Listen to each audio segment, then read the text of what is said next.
ආයුබෝවන් පුතේ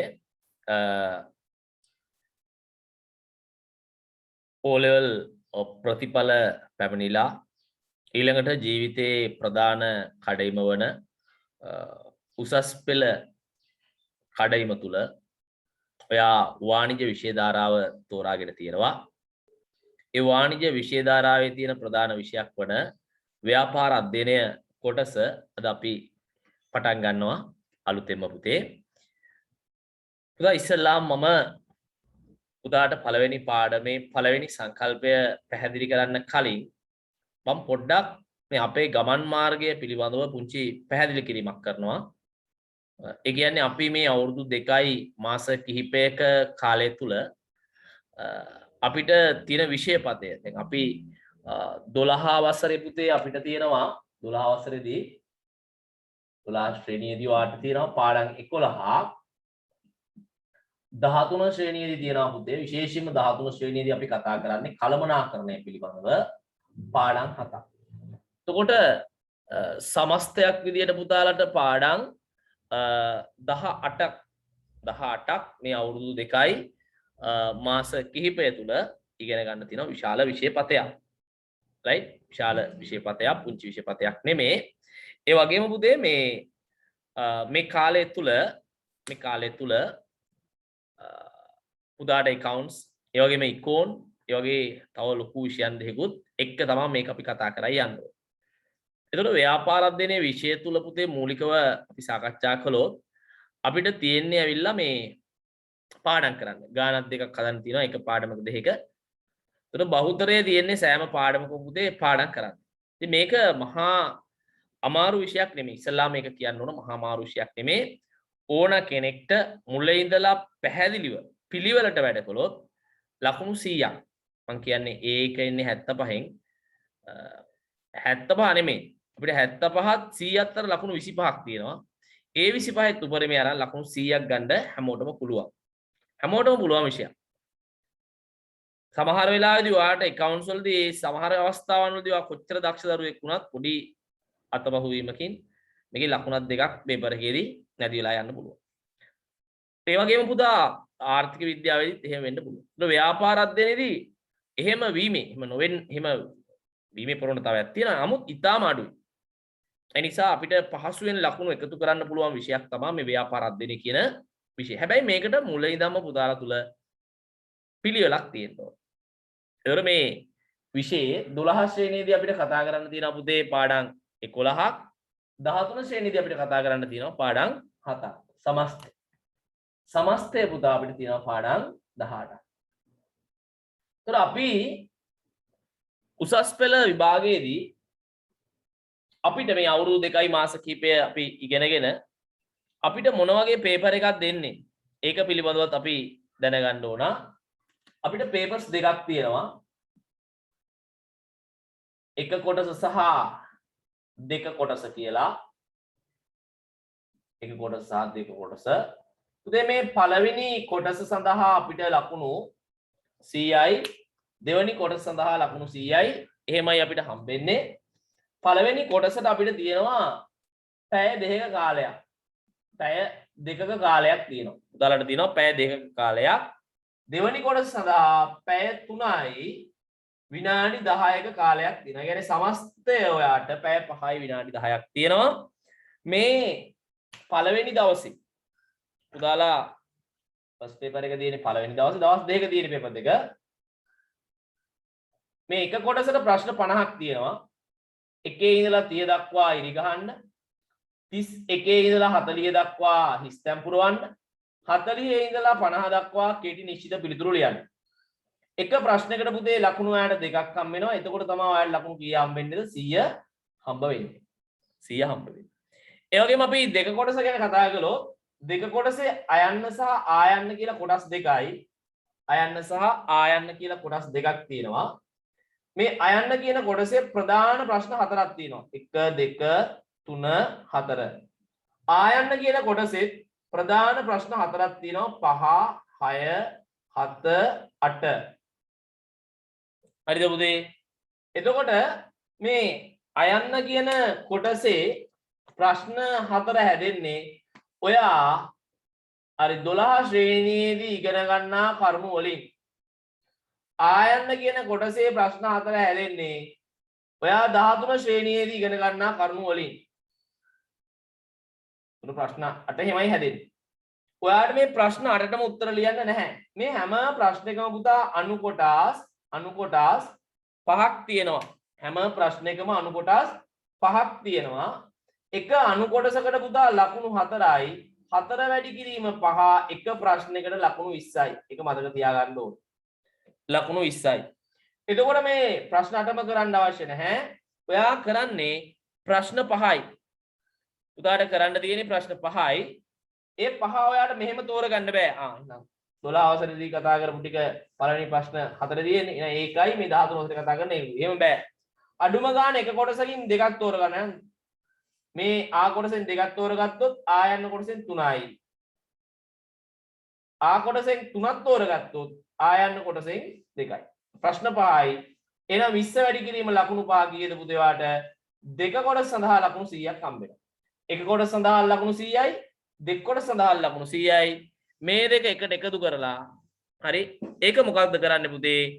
දෙකෙන් බෙදලා ඔයාගේ අවසාන ලකුණ තීරණය කරනවා. ඔයාගේ අවසාන ලකුණ තීරණය කරනවා. එහෙමයි ඔයාට මේ ලකුණු ලබා දීම පේපර් එක තුල සිද්ධ වෙන්නේ. ඒක ඉස්සෙල්ලාම දැනගන්න ඕන. මොකද අපි අවුරුදු 2යි මාස ගාණක් අපි ඉගෙනගෙන අවසානයේ මොන වගේ පේපර් එකකටද මුහුණ දෙන්නේ කියන එක සම්බන්ධව. right. එහෙනම් මම විෂය නිර්දේශයේ විෂය පතය පිළිබඳව විශේෂයෙන් සාකච්ඡා කරන්න යන්නේ නැහැ පුතාලත් එක්ක. කාලය අපිට වටින නිසා මෙන්න මේ නිබන්ධනේ ඔයාගේ සමස්ත විෂය නිර්දේශය පිළිබඳව තියෙනවා. ඔයාගේ සමස්ත විෂය නිර්දේශය ඔයා මේ 12 සහ 13 වර්ෂයන් වල සාකච්ඡා කරන සමස්ත විෂය නිර්දේශය පිළිබඳව පුළුල් විග්‍රහයක් තියෙනවා. හරිද? ඒක ඒ නිබන්ධනය අරගෙන ඒක බලා ගන්න පුළුවන්. එහෙනම් මම යනවා. දැන් මම හිතන්නේ පුතාලට මෙන්න මේ නිබන්ධන කට්ටලය හම්බ වෙනවා. නිබන්ධන කට්ටලය ටියුට්ස් දෙකක් තියෙනවා පුතේ. මෙන්න මේ ටියුට්ස් දෙක. ඒක නිබන්ධන ගන්නකොට පොඩ්ඩක් බලලා ගන්න. මේක පළවෙනි නිබන්ධනය ඇවිල්ලා මෙන්න මේ නිබන්ධනය ව්‍යාපාර පදනම හා ව්‍යාපාර ක්‍රියාත්මක කරන පරිසරයේ එක කොටස. ඒ වගේම මෙන්න මේ නිබන්ධනය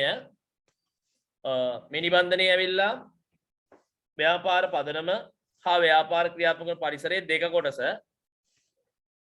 ඒ වගේම මහා බැංකු වාර්තාවේ වැදගත් කරුණු ටික මහා බැංකු වාර්තාවේ වැදගත් කරුණු ටික 2020 right. ඊට පස්සේ පුතේ ඇවිල්ලා මෙන්න මේක මේ වර්ක් බුක් එක ව්‍යාපාර පදනම පාඩමේ වර්ක් බුක් එක නිබන්ධන ලබා ගැනීම මේ ටික විශේෂයෙන් බලනවා. ඒ වගේම මෙන්න මේ පාස් පේපර්ස් පොත මෙන්න මේ පාස් පේපර්ස් වලට උත්තර ලියන මෙන්න මේ නිබන්ධනය වලට හම්බ වෙනවා. සහ ප්‍රශ්න ලියන්න තව පොත්. ඒ වගේම මෙන්න මේ වගේ ෂෝට් නෝට් කොළ ඔයාලට මෙන්න මේ ෆයිල් එක තුල අන්තර්ගත වෙලා තියෙනවා. මේ ෆයිල් එක තුල අන්තර්ගත වෙලා තියෙනවා. හරි. එතකොට මේ නිබන්ධන ලබා ගැනීමේදී පුතේ හරියට නිවැරදිව මේ නිබන්ධන පිළිබඳව පරීක්ෂා කරලා ගන්න. නැත්නම් ආයෙ පුතාලට ගිහිල්ලා ගෙදර ගිහිල්ලා නිබන්ධන මාරු කරගන්න වෙනවා. ගත්තේ නැති කට්ටියන්ට මම මේ කියන්නේ. හරිද? ඉතින් පුතේ මේකේ මේ නිබන්ධන කට්ටලේ ඔයා ගන්න ඕන. අද කතා කරන්නේ මම පළවෙනි පාඩමේ පළවෙනි කොටස අන්තර්ගත මෙන්න මේ නිබන්ධනය. ඒ කියන්නේ ඇවිල්ලා මේ ව්‍යාපාර පදනම හා ව්‍යාපාර පරිසරයේ එක කොටස කියන නිබන්ධනය. ඒකේ තියෙනවා පුතේ පළවෙනි මාතෘකාව ව්‍යාපාරයක් යනවා. මොකක්ද තියෙන්නේ පුතේ? ව්‍යාපාරයක් යනවා. ඉතින් අපි ඉස්සෙල්ලාම කතා කරමු අපේ පාඩමේ පළවෙනි අර්ථ දැක්වීම පිළිබඳව මම පුතාලත් එක්ක සාකච්ඡා කරන්න යන්නේ ව්‍යාපාර පදනම හා ව්‍යාපාර පරිසරය කියන කොටසේ අපි ඉස්සෙල්ලාම දැනගන්න ඕන පුතේ මොකක්ද මේ ව්‍යාපාරයක් කියලා කියන්නේ. හරි. මම පුතාට ඉස්සෙල්ලාම මේකේ අර්ථ දැක්වීම කතා කරන්නම් ඊට පස්සේ මම පැහැදිලි කරන්නම්. හරි. පුතේ ව්‍යාපාරයක් කියලා කියන්නේ මේකයි මිනිස් අවශ්‍යතා හා වුවමනා මොකක්ද මං කිව්වේ මිනිස් අවශ්‍යතා හා වුවමනා හරි තෘප්තිමත් කිරීම සඳහා ක්‍රියාත්මක වන්නා වූ තෘප්තිමත් කිරීම සඳහා ක්‍රියාත්මක වන්නා වූ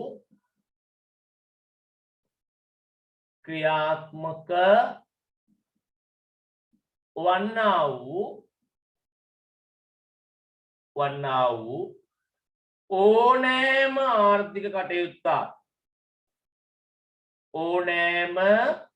ආර්ථික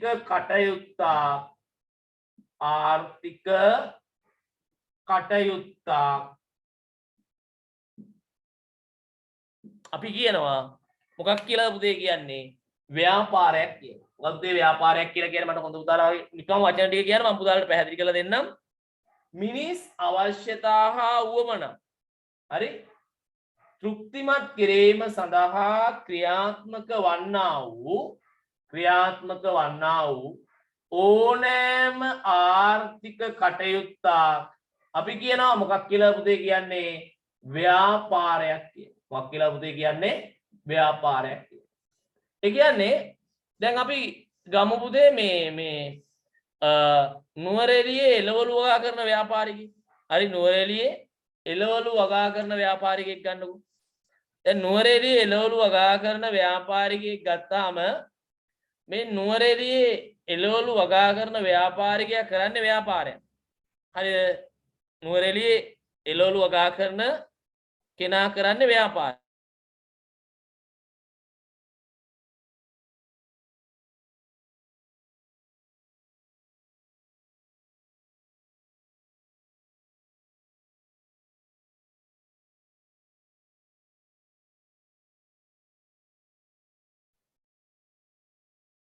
right.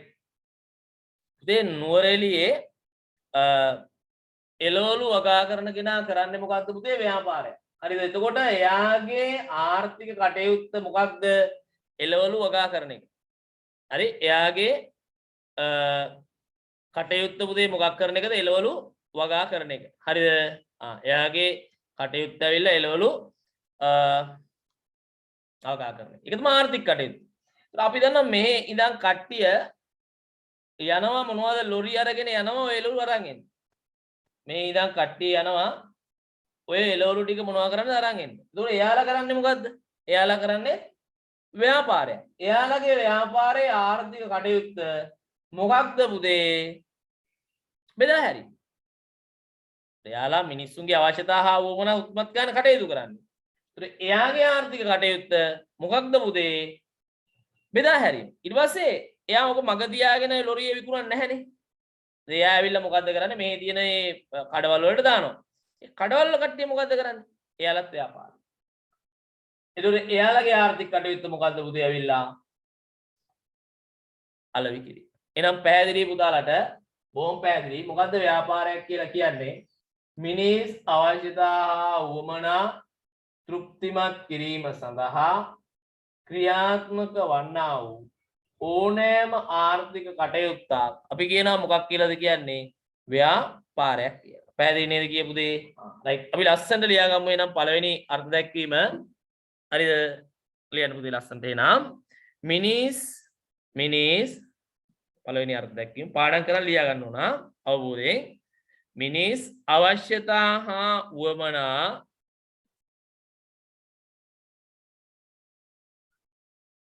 තෘප්තිමත් කිරීම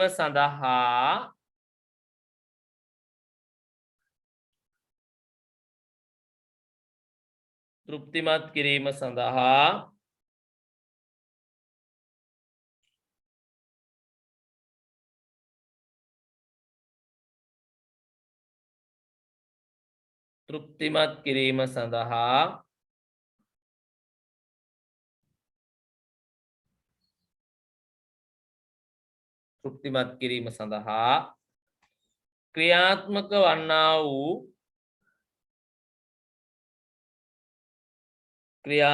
වන්නා වූ ඕනෑම ආර්ථික කටයුත්තක්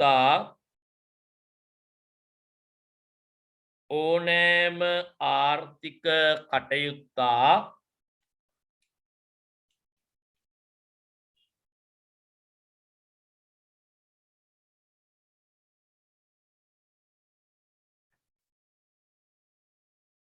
ඕනෑම ආර්ථික කටයුත්තක් ව්‍යාපාරයක් වේ. හරි. එහෙනම් බොහොම පැහැදිලි පුතේ මොකක්ද මේ ව්‍යාපාරයක් කියන්නේ කියලා. මොකක්ද තේන ව්‍යාපාරයක් කියලා කියන්නේ මට හොඳ පුතාලා ඔය කියන්න. මිනිස් අවශ්‍යතා හා උවමනා තෘප්තිමත් කිරීම සඳහා ක්‍රියාත්මක වන්නා වූ ඕනෑම ආර්ථික කටයුත්තක් අපි කියනවා මොකක් කියලාද කියන්නේ ව්‍යාපාරයක් කියලා. හරි. එහෙනම් ඒක බොහොම පැහැදිලි. ඉතින් බලන්න එතන දිනනවා ඊළඟට පොඩි කතා කීපයක්. මොකද්ද පුතේ තියෙන්නේ මිනිස් අවශ්‍යතා හා උවමනා තෘප්තිමත් කිරීම සඳහා භාණ්ඩ හා සේවා නිෂ්පාදනය බෙදා හැරීම හා අලවියට අදාළ විවිධ කාර්යයන් ඉටු කරන ආයතන ව්‍යාපාර ලෙස හැඳින්වෙනවා. ඒ කියන්නේ ආර්ථික කටයුත්තක් කියන එක ප්‍රසාරණය කරලා ලියන. හරිද? ඊට පස්සේ තියෙනවා මොකද්ද? ලාභ ලැබීමේ දැන් ව්‍යාපාරයක පුතේ තියෙන්න පුළුවන් අරමුණු ගැන කතා කරද්දී ඒක කොටස් දෙකකට බෙදනවා. හරිද? එකක් ඇවිල්ලා මොකද්ද? ලාභ අරමුණ. අනිත් එක ලාභ නොලැබීමේ අරමුණ. සමහර ව්‍යාපාර තියෙනවානේ. ලාභ අරමුණින් තොරව ක්‍රියාත්මක වන. අපි කියනවා ලාභ ලැබීමේ අරමුණින් හෝ ලාභ නොලැබීමේ අරමුණින් ක්‍රියාත්මක වන්නා වූ ඕනෑම ආර්ථික කටයුත්තක් ව්‍යාපාරයක් වේ කියලා. එහෙම පැහැදිලි කිරීමක් තියෙනවා. හරි. බලන්න පුතාලා එන. ලාභ ලැබීමේ හෝ නොලැබීමේ අරමුණින් පවත්වාගෙන යනු ලබන ඕනෑම ආර්ථික කටයුත්තක් ව්‍යාපාරයක් වේ. හරි. ඒ කියන්නේ ව්‍යාපාරයක් කියන එකට පුතා අපිට විවිධ ආකාරයෙන් විවිධ අර්ථ දැක්වීම් දෙන්න පුළුවන්. ඒකට ඒ අතර අපිට අර සුවිශේෂී අර්ථ දැක්වීමක් තමයි පුතාලට මම කතා කළේ වැදගත්. මෙන්න මේ කතාව මොකද්ද? මිනිස් අවශ්‍යතා හා උවමනා තෘප්තිමත් කිරීම සඳහා ක්‍රියාත්මක වන්නා වූ ඕනෑම ආර්ථික කටයුත්තක් අපි කියනවා මොකක් කියලාද කියන්නේ පුතේ? ව්‍යාපාරයක් කියලා. හරිද? ඊළඟට දැන් අපි දන්නවා හුදෙක් ලාභ ලැබීම පමණක් අරමුණු කරගෙන ක්‍රියාත්මක වන ව්‍යාපාර තියෙනවා. පමණයි ලාභ ලැබීම පමණයි. හුදෙක් ලාභ ලැබීම පමණක් අරමුණු කරගෙන ක්‍රියාත්මක වන ව්‍යාපාර වලට අපි කියනවා මොකක් කියලා පුතේ කියන්නේ? වාණිජ ව්‍යාපාර කියලා. මොන ව්‍යාපාර කියලා පුතේ කියන්නේ? වාණිජ ව්‍යාපාර. අපි ලියාගමු හුදෙක් يعني පමණක් කියන එක. එතන ඉඩ තියෙනවා. ඒ ඉඩේ තමයි අපි ලියන්නේ. හුදේ ලාභ ඉපීමේ අරමුණින්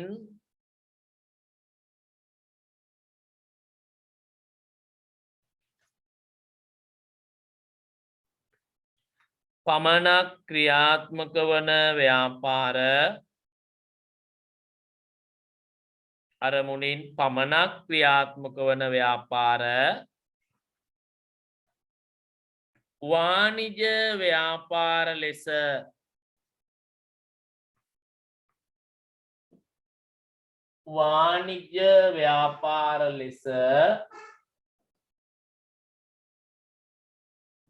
හඳුන්වා දිය හැක.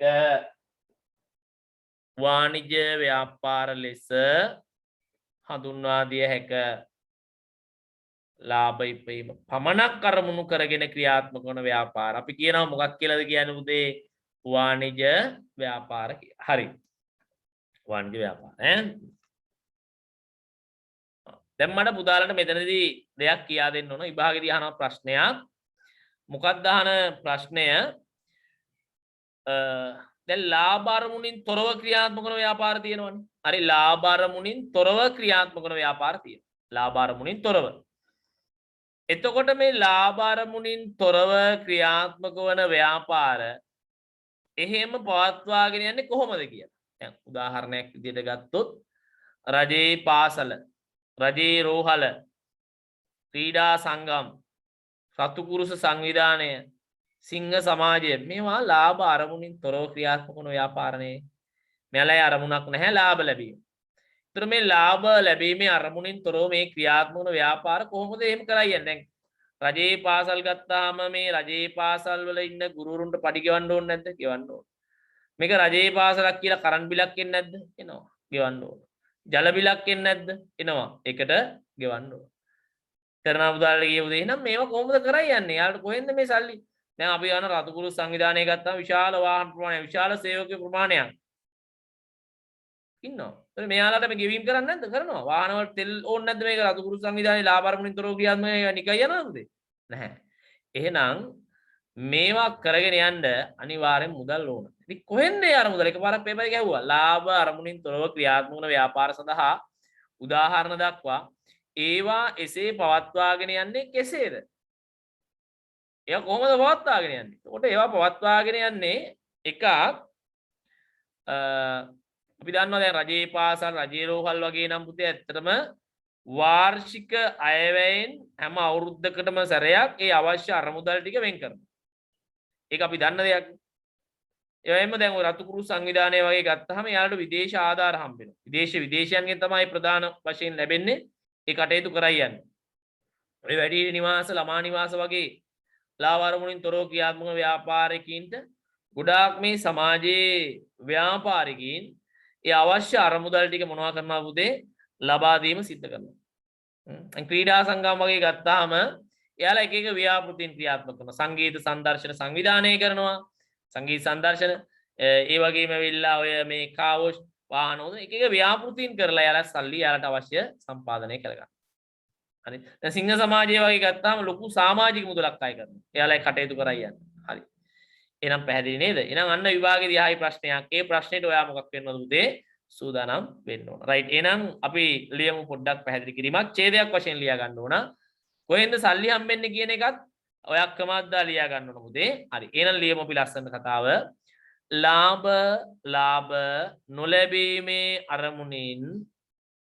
ලාභ නොලැබීමේ අරමුණින්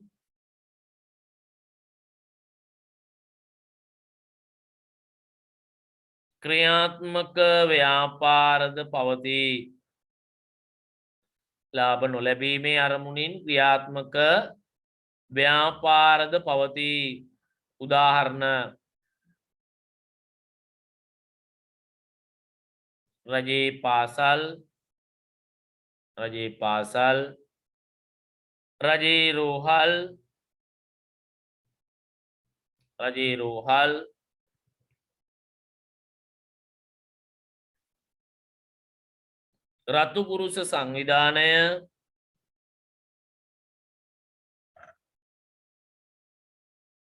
රතු පුරුෂ සංවිධානය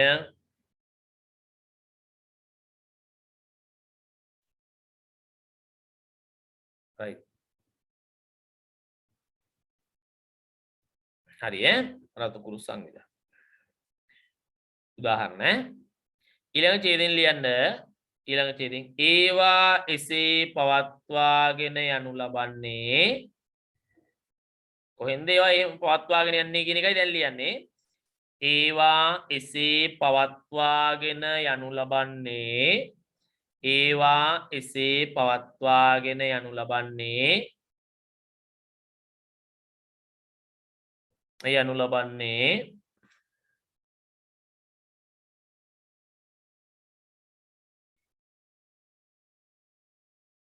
ඒවා එසේ පවත්වාගෙන යනු ලබන්නේ කොහොමද? විවිධ පාර්ශවයන්ගේ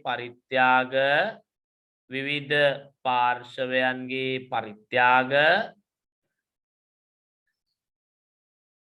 විවිධ පාර්ශවයන්ගේ මං කිය පරිත්‍යාග කරනවා කියලා ලංකාවේ ඉන්න ප්‍රධාන ප්‍රබල ව්‍යාපාරිකයින් ඒවා කරයි යන්නේ අවශ්‍ය අරමුදල් දෙනවා පුතේ. විවිධ පාර්ශවයන්ගේ පරිත්‍යාග විදේශ ආධාර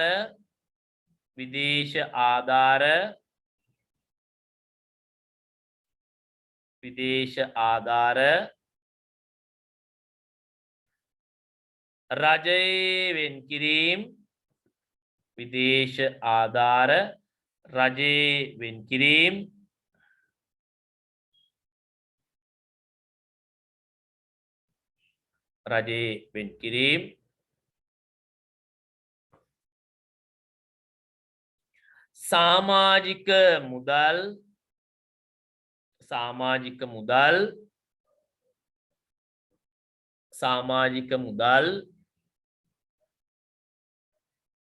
සමාජික මුදල්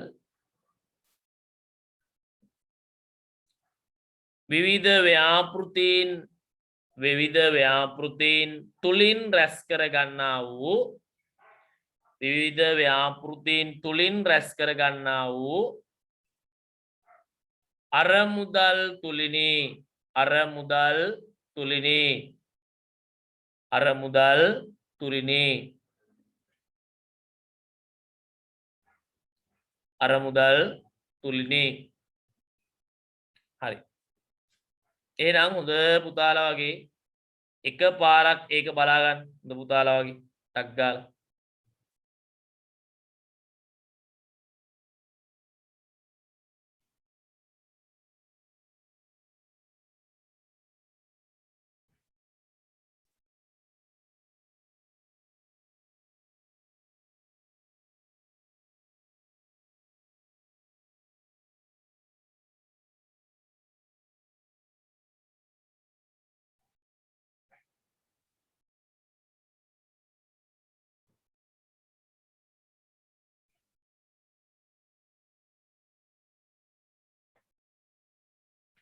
හරි එහෙනම් පුතේ බොහොම පැහැදිලි දැන් අපි කතා කළා ඔන්න ව්‍යාපාරයක් කියන්නේ මොකක්ද අපි දන්නවා ව්‍යාපාරයක් කියන්නේ පුද්ගල අවශ්‍යතා හා උවමනා තෘප්තිමත් කිරීම සඳහා ක්‍රියාත්මක වන්නා වූ ඕනෑම ආර්ථික කටයුත්තකට තමයි අපි කිව්වේ මොකක් කියලාද ව්‍යාපාරයක් කියලා. එතකොට අපි දන්නවා ව්‍යාපාර සම්බන්ධයෙන් සාකච්ඡා කරද්දී ව්‍යාපාර වල ලාභ ලැබීමේ අරමුණක් තියෙනවා ලාභ නොලැබීමේ අරමුණක් තියෙනවා. ඒක බොහොම පැහැදිලිව අපි දන්න දෙයක්.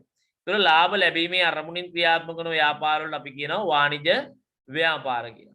ලාභ අරමුණින් තොරව ක්‍රියාත්මක වන ව්‍යාපාර ඒවා ඒ විදිහට පවත්වාගෙන යන්නේ කොහොමද? ඔක විභාගෙදී අහන්න පුළුවන් ප්‍රශ්නයක්. එහෙනම් කොහොමද පුතේ ඒවා පවත්වාගෙන යන්නේ? එකක් විදේශ ආධාර, විවිධ පාර්ශ්වයන්ගේ පරිත්‍යාග, රජයේ වෙන් කිරීම, සමාජික මුදල්, ඒ වගේම වෙවිලා අර විවිධ ව්‍යාපෘතීන් වලින් රැස් කර ගන්නා වූ අර මුදල් වලින්. හරි. ඊළඟට බලන්න එතන පොඩි සටහනක් තියෙනවා පුතාලට. කෙසේ වුවද ව්‍යාපාර සඳහා පොදුවේ පිළිගත් අර්ථකථනයක් නොමැති අතර කියන්නේ ලෝකේ කොහෙවත් ව්‍යාපාරයක් කියන එකට පොදුවේ දුන්න නිර්වචනයක් නැහැ. ව්‍යාපාර බිස්නස් යන පදේ අර්ථය වනුයේ කාර්ය බහුල තත්වයක සිටීම යන්නයි state of being busy. ඔය busy කියන වචනය තමා පුතා මේ බලන්නකෝ හොඳට ගිහින් බලන්න පුතාලා සාර්ථක ව්‍යාපාරයක්දී මාර කාර්ය බහුලයි මේක. ඒ කියන්නේ ඔය busy කියන වචනේ තමයි බිස්නස් කියන ඉංග්‍රීසි වචනය බවට පසු කාලිනව පරිවර්තනය වුණේ. හරි රයිට් එහෙනම් අපි ඊළඟට අපේ ඊළඟ මාතෘකාවට යනවා පුතාලා බලන්න දැන් මේ පැත්ත බලන්න හැමෝම දැන් ඕන් අපි අපේ මැප් එකට අනුව අපි මේ පළවෙනි පාඩමේ සිටියමට අනුව පළවෙනි පාඩම ව්‍යාපාර පදනම හා පරිසරය මේ කතා කරන්නේ ව්‍යාපාර පදනම කියන කොටස මේ පාඩමේ එතකොට ඒකෙදී අපි ඉස්සෙල්ලාම කතා කළා ව්‍යාපාරයක් යනු දැන් පුතාලට පැහැදිලි අවබෝධයක් තියෙනවා මොකද්ද ව්‍යාපාරයක් කියන්නේ. ඊළඟට අපි කතා කරනවා ව්‍යාපාරයක ප්‍රධාන කටයුතු.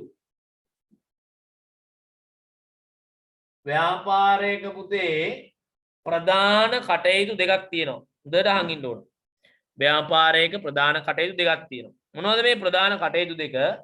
එක මම පැහැදිලි කරන්න උදාහරණයකින් මිනිස් අවශ්‍යතා හා උවමනා තෘප්තිමත් කිරීම. මිනිස්සුන්ගේ අවශ්‍යතා හා උවමනා තෘප්තිමත් කිරීම. ඇත්ත උවමනා තෘප්තිමත් කිරීම. අනිත් එක පුතා දෙවැනි එක සම්පත් වලට වටිනාකමක් ලබා දීම. සම්පත් වලට වටිනාකමක් ලබා දීම. ඔන්න මේ ව්‍යාපාරයක ප්‍රධාන කටයුතු දෙක. උදාහරණයක් ගත්තොත් අපි ගමු මේ ඇඟලුම් කර්මාන්ත ශාලාව. දැන් පුතේ මේ ඇඟලුම් කර්මාන්ත ශාලාවක් අපි උදාහරණයට ගත්තොත් ඇඟලුම් කර්මාන්ත ශාලාව අපි මේකේ ෂර්ට් මහනවා කියලා. එහෙනම් එකක් මොකද්ද පුතේ යාගේ මිනිස්සුන්ගේ ඇඳුම් කියන අවශ්‍යතාවය වෙනුවෙන් උවමනාවක් වන ෂර්ට්. උවමනාවක්නේ. එහෙනම් මිනිස් අවශ්‍යතා හා උවමනා මොකක් කරන එකද ඉටු කරන එක. ඒක එක ප්‍රධාන කාර්යයක්. ඒක අනිත් කාර්යය තමයි පුතේ මොකද්ද? සම්පත් වලට වටිනාකමක් යොදුනේ. ඒ කියන්නේ එයා රෙදි ගේනවා. රෙදි ඊට පස්සේ ෂර්ට් එකට අවශ්‍ය පාන්න කපා ගන්නවා. ඊට පස්සේ ඒක මහනවා. ඊට පස්සේ ඒවට බොත්තම් අල්ලනවා ඊට පස්සේ ඒක ඇසුරුම් කරනවා දැන් බලන්නකෝ ඒකෙදි වෙන්නේ මොකද්ද පුතේ අධියර සම්පත් වලට වටිනාකමක් එකතු කරන එක. එහෙනම් ව්‍යාපාරයක සිදුවන ප්‍රධාන කටයුතු දෙකයි එකක් මිනිසුන්ගේ අවශ්‍යතා හා වුවමනා තෘප්තිමත් කරන එක අනිත් එක පුතේ සම්පත් වලට වටිනාකමක් එකතු කිරීම. ඉතින් අපි මේ කරුණු දෙක අනිවාර්යයෙන්ම ලියා ගන්න ඕන. ලියන්නේ නම් පළවෙනි හිස්තැන පුතා මිනිස් අවශ්‍යතා හා වුවමනා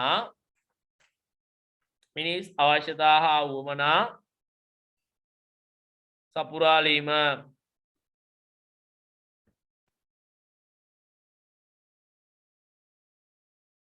මිනිස් අවශ්‍යතා හා වුවමනා සපුරාලීම right පළවෙනි එක. එහෙනම් ඒකේ පැහැදිලි කිරීමක් තියෙනවා. බලන්න පුතේ. පැහැදිලි කිරීම මිනිස් අවශ්‍යතා ඇතිවන්නේ මානව උත්පත්තියත් සමගමය. ඇත්තනේ අපි ඉපදෙනකොටම අපි ආහාර ඇඳුම් කියන මේ අවශ්‍යතා අරන් එන්නේ.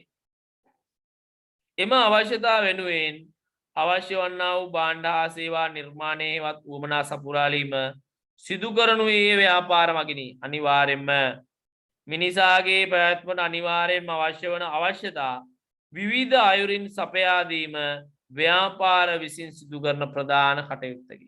එහෙනම් අන්න එක ප්‍රධාන කටයුත්තක් මොකද්ද පුතේ? මිනිස් අවශ්‍යතා හා වුවමනා සපුරාලන එක. හරි. ඊළඟට පුතේ ඊළඟ එක ලියන්න සම්පත් වලට වටිනාකමක් එකතු කිරීම. සම්පත් වලට වටිනාකමක් එකතු කිරීම. ඊළඟ ලියන්න පුතා හිස්තැනේ සම්පත් වලට වටිනාකමක් එකතු කිරීම. සම්පත් වලට වටිනාකමක් එකතු කිරීම.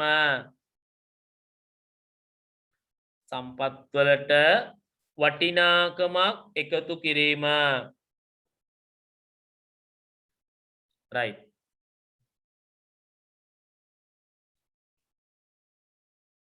බලන්න පුතේ භාණ්ඩයක් හෝ සේවාවක් නිෂ්පාදනයේදී යොදා ගන්නා සම්පත්වල ස්වරූපය වෙනස් කිරීම මගින් ඇතිවන අගය වැඩිවීම එකතු කළ අගය ලෙස හැඳින්වේ. මම පුතාලට කිව්වේ ඒක අධ්‍යයනයේදී සම්පත් වලට වටිනාකම එකතු වෙනවා. එතකොට අගය වැඩි වෙනවා. ව්‍යාපාර විසින් කරනුයේ සම්පත්වල ස්වරූපය වෙනස් කිරීමයි. එමගින් එම සම්පත්වල අගය වැඩි වේ. ඒ සම්පත්වල අගය වැඩි වෙනවා. මෙලෙස සම්පත්වල අගය එකතු කිරීම ව්‍යාපාරයක සිදුවන ප්‍රධාන කටයුත්තකි. ව්‍යාපාරයක සිද්ධ වෙන මොකක්ද? ප්‍රධාන කටයුත්ත. සම්පත්වල අගය එකතු වෙන එක. හරි. ඊළඟට ව්‍යාපාරවලට විවිධ අරමුණු තියෙන්න පුළුවන්. දැන් ඊළඟ මාතෘකාවට මම යනවා පුතා. මේ අපි සාමාන්‍යයෙන් අපි සාකච්ඡා කරන ව්‍යාපාරවල අරමුණු. මොනවද මේ ව්‍යාපාරවල අරමුණු? ඊළඟ අපේ මාතෘකාව අපේ මැප් එක අනුව දැන් අපේ සිතියම තියෙනවා. අර එන අපි ඉස්සල්ලාම කතා කළා මොකද්ද කතා කරේ? ව්‍යාපාරයක් කියන්නේ මොකක්ද? ඊට පස්සේ ව්‍යාපාරයේ ප්‍රධාන කටයුතු. ඊළඟට අපි කතා කරනවා ව්‍යාපාරයක අරමුණු මොනවද කියලා. දැන් අපි ගත්තාම ව්‍යාපාරයක අරමුණු. වෙළඳපොලේ රැඳී ඉන්න එක ව්‍යාපාරිකයාගේ අරමුණ. රැඳී ඉන්න එක. මොන ප්‍රශ්නය ආවා? රැඳී ඉන්න එක. තමන්ගේ විකුණුම් වැඩි කරන එක. තමන්ගේ ලාභ වැඩි කරන එක. තමන්ගේ පාරිභෝගිකයව තෘප්තිමත් කරන එක, සතුටු කරන එක. දැන් ඇත්තටම ඕනෑම ව්‍යාපාරිකයෙකුගේ සාර්ථකත්වයේ තියෙන පාරිභෝගික තෘප්තියත් එක්ක. ඒක තමයි ඇත්ත කතාව. කාත් එක්ක තියෙන පාරිභෝගික තෘප්තියත් එක්ක. අපිට පාරිභෝගිකයා හරියට තෘප්තිමත් කරන්න බැරුව ගියොත් හරිද පුතේ? ඒ පාරිභෝගිකයා අපි ගාවට අපේ ව්‍යාපාරයට ආයෙ එන්නේ නැහැ. සහ එන කෙනෙක්ටවත් එන්න දෙන්නේ නැහැ. නිසා පාරිභෝගික තෘප්තිය ඉහළ නම් වාලී. ඒ වගේම අපි ව්‍යාපාරයක් කිරීම හරහා අපි බලාපොරොත්තු වෙන අපේ පෞද්ගලික තෘප්තිය ඉහළ නම් වා ගන්න. අරමුණු. අපි ව්‍යාපාරයක් කරලා එකකින් අපි සතුටු වෙන්නේ නැත්නම් අපි මේ ව්‍යාපාරයට සක්‍රිය සම්බන්ධ වෙන්නේ නැහැ පුතේ. සමාජ සුබ සාධනය, සේවකයාගේ සුබ සාධනය. මේ වගේ දේවල් තමයි ව්‍යාපාරයක අරමුණු විදියට අපිට කතා කරන්න පුළුවන් වෙන්නේ. එහෙනම් ඉතින් අපි අරමුණු ටිකක් ලියා ගමු. ඕන කෙනෙක්ට පොදුවේ සාකච්ඡා කරන අරමුණු හතරක් මතක තියාගන්න පුළුවන්. හරි. එහෙනම් ලියන පළවෙනි එක ලියන්න. වෙළඳපොලේ රැඳී සිටීම. වෙළඳපොලේ රැඳී සිටීම. වෙළඳපොලේ රැඳී සිටීම. වෙළඳපොළ තුල රැඳී සිටින එක. ඒක අපේ අරමුණක්.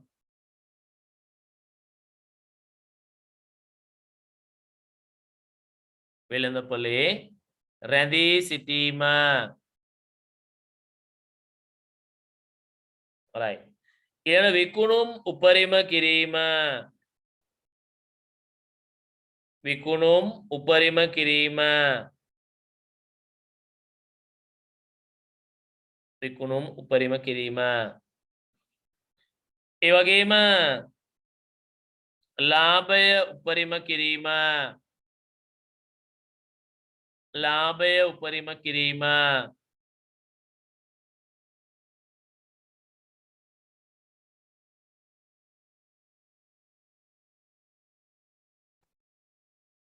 ලාභය උපරිම කිරීම.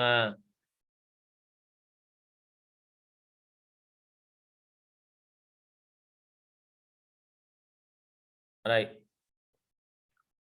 ඊළඟට වෙළඳපොළ කොටස වැඩි කර ගැනීම. වෙළඳපොළ කොටස වැඩි කර ගැනීම.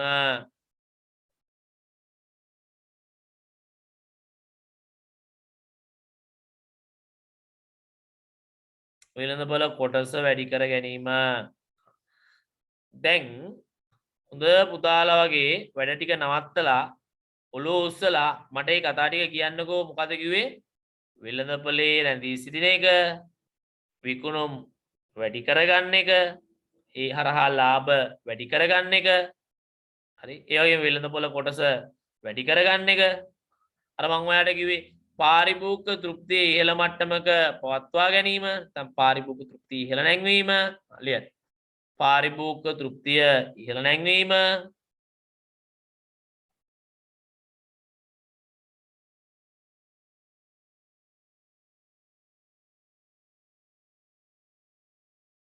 right. ඊළඟ ව්‍යාපාරිකයාගේ පෞද්ගලික තෘප්තිය. ව්‍යාපාරිකයාගේ පෞද්ගලික තෘප්තිය. අපේ පෞද්ගලික තෘප්තිය වර්ධනය කර ගැනීම. ව්‍යාපාරිකයාගේ පෞද්ගලික තෘප්තිය වර්ධනය කර ගැනීම. ව්‍යාපාරිකයාගේ පෞද්ගලික තෘප්තිය වර්ධනය කර ගැනීම.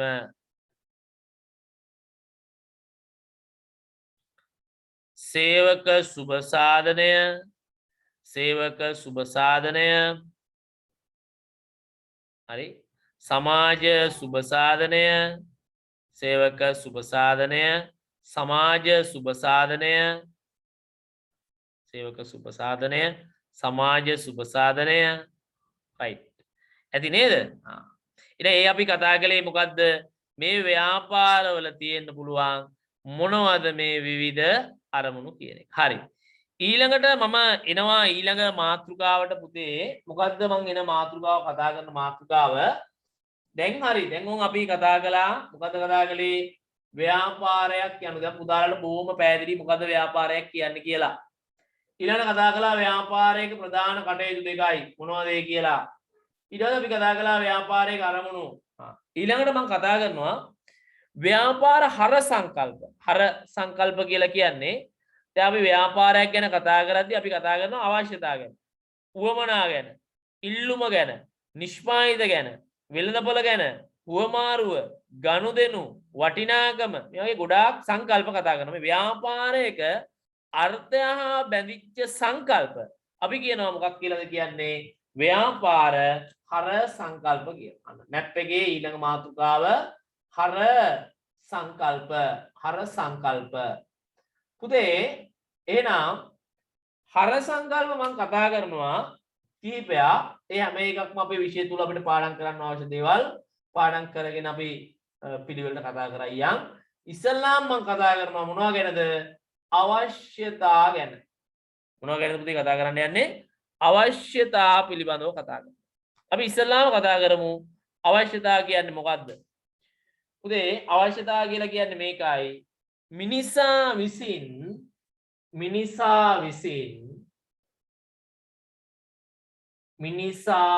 විසින් ඔව් ජීවත් වීම සඳහා ජීවත් වීම සඳහා ජීවත් වීම සඳහා අනිවාර්යෙන්ම සපුරා ගත යුතු. ඒ කියන්නේ සපුරාගත්තේ නැත්නම් ජීවත් වෙන්න බෑ. ආන් එකයි කතාවයි කියන්නේ. අනිවාර්යෙන්ම සපුරා ගත යුතු. සපුරා ගත යුතු. තු කරගන්න ඕන. කායික හා මානසික තත්ත්වයන් කායික හා මානසික තත්ත්වයන් අන්න ඒකටයි අපි කියන්නේ මොකක් කියලාද කියන්නේ අවශ්‍යතා කියලා. මොකද අවශ්‍යතා කියලා කියන්නේ ටක් ගාලා කියන හොඳ පුතාලා වගේ මිනිසා විසින් ඔහු ජීවත් වීම සඳහා අනිවාර්යෙන්ම කියන්නේ අනිවාර්යෙන්ම යා මොකක් කරනවද ඒක සපුර ගන්න ඕන. සපුර ගන්න ඕන.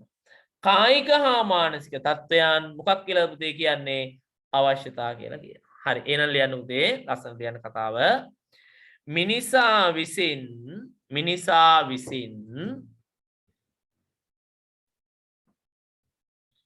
ජීවත් වීම සඳහා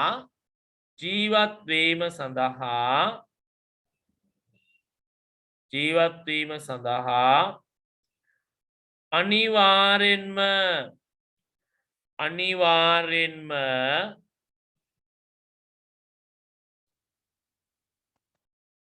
සපුරා ගත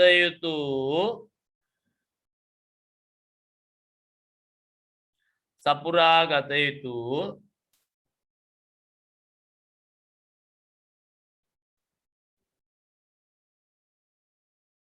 කායික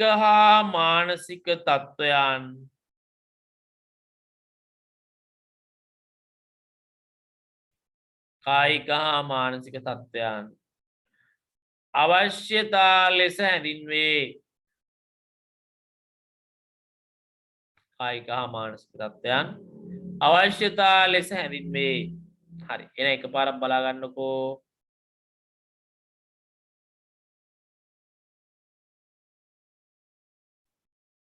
අද මේ අවශ්‍යතා කියලා කියන්නේ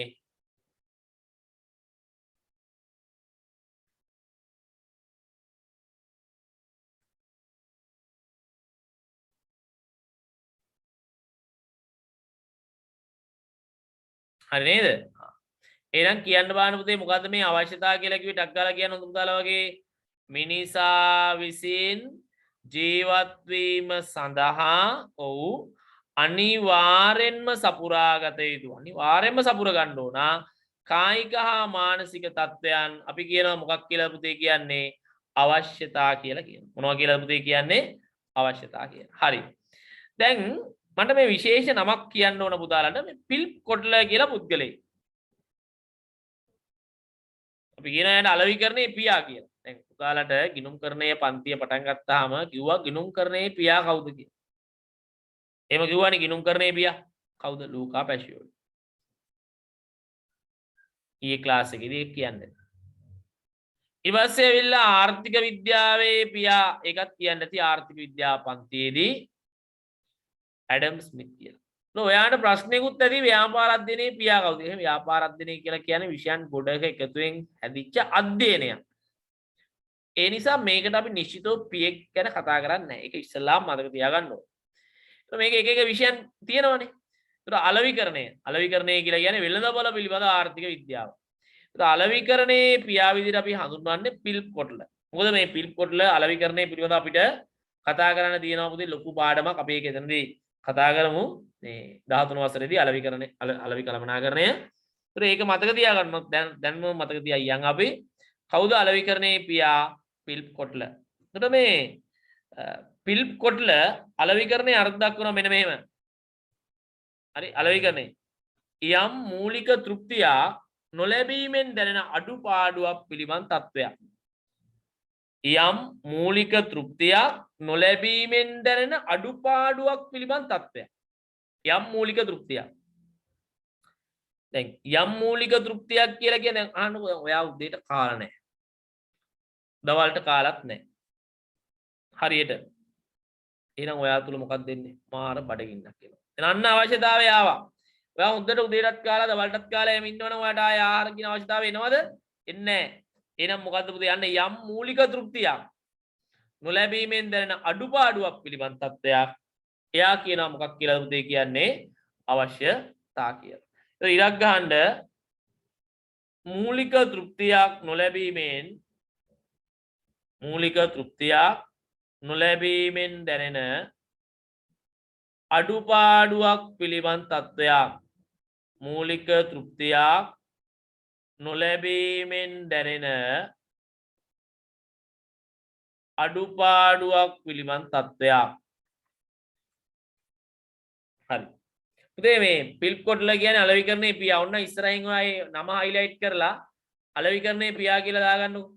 මෙයා මේ දැන් අපි දැන් කතා කරනවානේ ඔය ඇඩම් ස්මිත්ලා ඒ වගේම ඇවිල්ලා අපි කතා කරනවානේ ඇවිල්ලා මේ ලූකා පැෂියෝලි ඉනුම් කරන්නේ පියා. මේ කට්ටිය මරණයටපත් වෙලා ගොඩක් කල. නමුත් මෙයා මේ පිල්ප් කොටල තාම ජීවතුන් අතර අලෙවිකරණයේ පියා. මෙයා 1931 තමයි ඉපදිලා ඉන්නේ. මේ ඉන්නේ පුතේ යා. මේ තමයි පිල්ප් කොටල. මෙයා ලංකාවටත් ආව අවුරුද්ද මට හරියට මතක නෑ අපි කැම්පස් එකේ ඉන්න කාලේ වෝටර්ස් වෙජ් එකට ආවේ මේ දේශනයක් තියන්න. ඉතින් මෙයා තවත් ජීවතුන් අතර ඉන්නවා. අනිත් දැන් ටිකක් වයසයි 90 ගානක්. තාම මරණයටපත් වෙලා නැහැ. මෙයා තමයි අපි කියන්නේ කවුරු කියලාද කියන්නේ පිල්ප් කොටල. කවුද පුතේ? පිල්ප් කොටල. හරි. එහෙනම් ඒ පිල්ප් කොටල දුන්න අර්ථ දැක්වීම තමයි පුතාලට මම මේ කතා කරේ. ඊට පස්සේ අවශ්‍යතාව ගැන තව චූටි සංකල්ප කීපයක් තියෙනවා. අපි පොඩ්ඩක් මේ සංකල්ප ටිකත් පොඩ්ඩක් බලා ගන්න ඕන. මොනවද මේ සෑම පුද්ගලයෙකුටම මූලික අවශ්‍යතා හතරක් තියෙනවලු. අපි හැමෝටම මූලික අවශ්‍යතා හතරක් තියෙනවා. එකක් ආහාර, අනිත් එක ජලය, අනිත් එක ඇඳුම්, අනිත් එක වාසස්ථාන. ඔය බෙහෙත් ඖෂධ කියන එක ආහාර කියන එකේදී අපිට අන්තර්ගත කරන්න පුළුවන්. හරිද? right. එහෙනම් ලියා ගන්න මූලික අවශ්‍යතා හතර ආහාර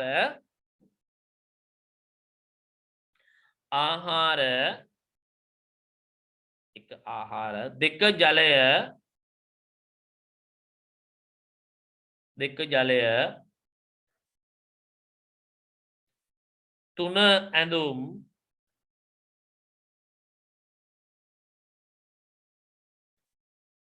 හතර නිවාස.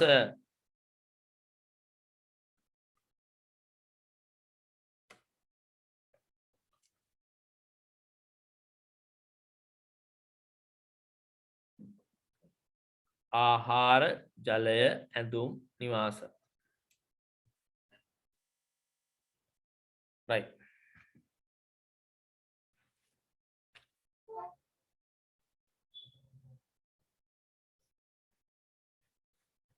හරිද? ඊට පස්සේ තව මනෝවිද්‍යාඥයෙක් ගැන මම කතා කරනවා. ඒ හැවැත්ත යන්න පුතේ. තව මනෝවිද්‍යාඥයෙක් පිළිබඳව පොඩ්ඩක් කතා කරනවා. ඒ මනෝවිද්‍යාඥයාගේ නම පුතා ඇවිල්ලා ඒබ්‍රහම් මාස්ලෝ. එහෙම නැත්නම් අපි යාට කියනවා ඒබ්‍රහම් මැස්ලෝ කියලා කියනවා. කවුද මේ මනෝවිද්‍යාඥයා?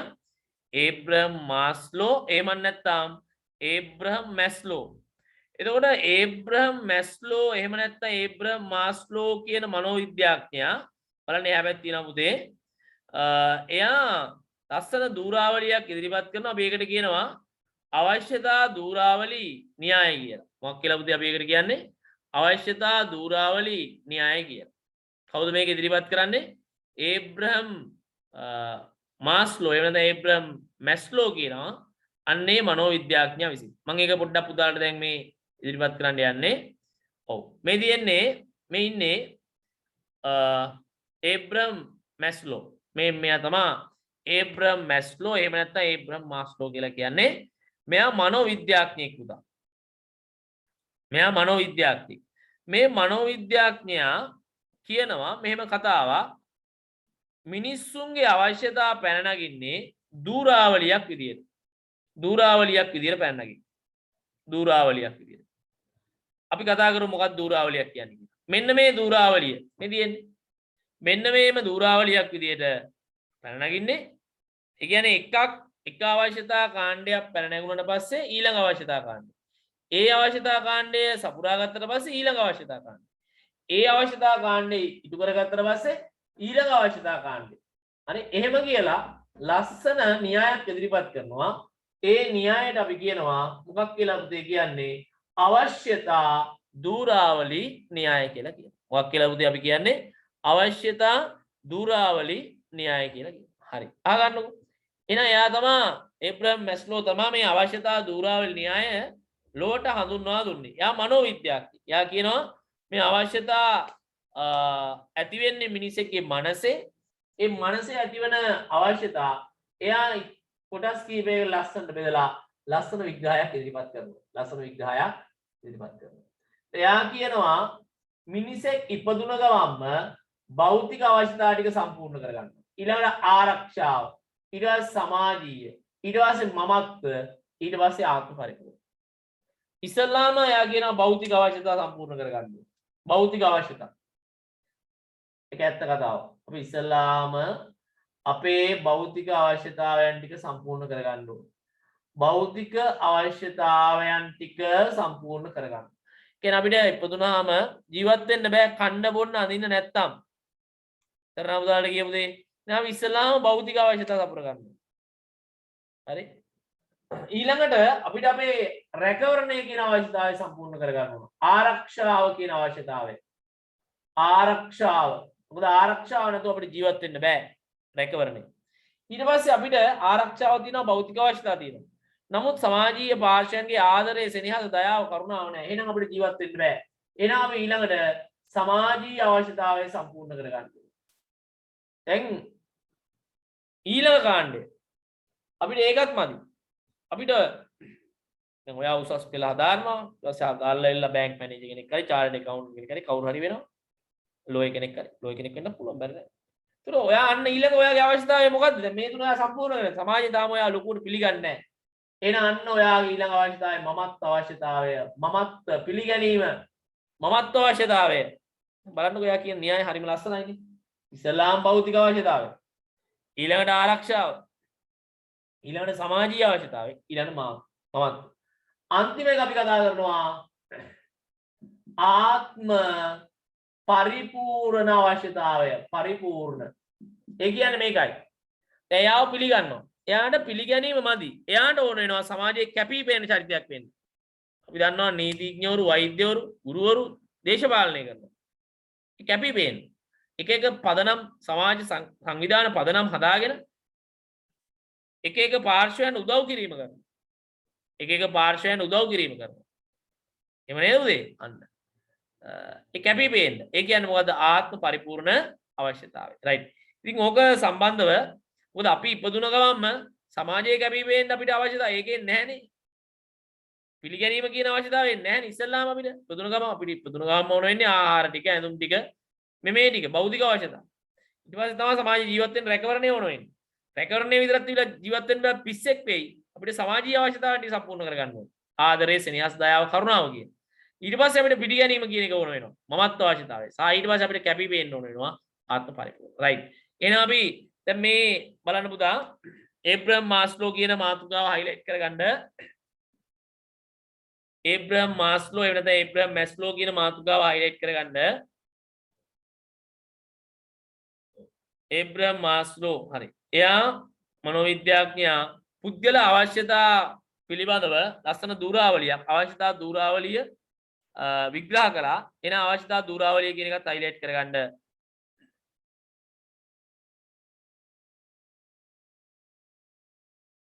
රයිට් එහෙනම් ඉස්සල්ලාම් පුතේ අපි කතා කරමු යටම තියෙනවා දැන් ඉංග්‍රීසියෙන් වැදිලා තියෙන්නේ හරිද එහෙනම් අපි ඉංග්‍රීසියෙන් වැදින නිසා අපි සිංහලෙන් එළියෙන් ලියාගමු භෞතික අවශ්‍යතා මෙහෙමයි මේ අහන්නකො දැන් භෞතික අවශ්‍යතා කියලා දාලා මම පොඩි ඉටි කැල්ලක් ගහන්න දාලා ඒක පොඩියට ලියාගන්න එක අත්‍යවශ්‍ය නැහැ ආහාර ඇඳුම් පැළඳුම් එහෙම දානවා හරිද එහෙනම් ලියන්න භෞතික අවශ්‍යතා එළියෙන් දාන්න භෞතික අවශ්‍යතා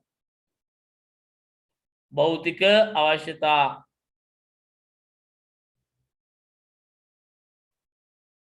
භෞතික අවශ්‍යතා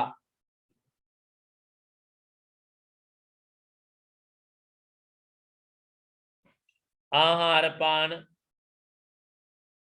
ඇඳුම් ආහාර පාන ඇඳුම් නිවාස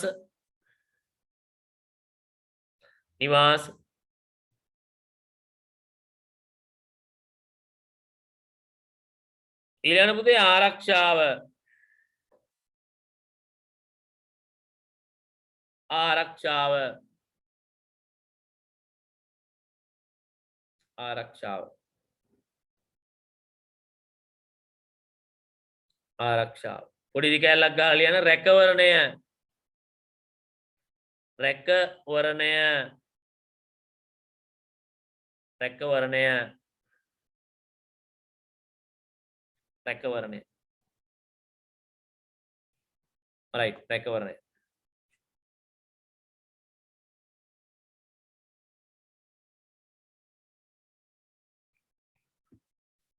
ඊළඟට සමාජීය අවශ්‍යතා සමාජීය අවශ්‍යතා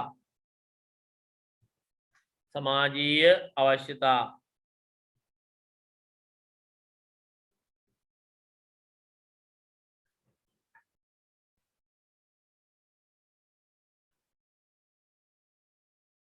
සමාජීය අවශ්‍යතා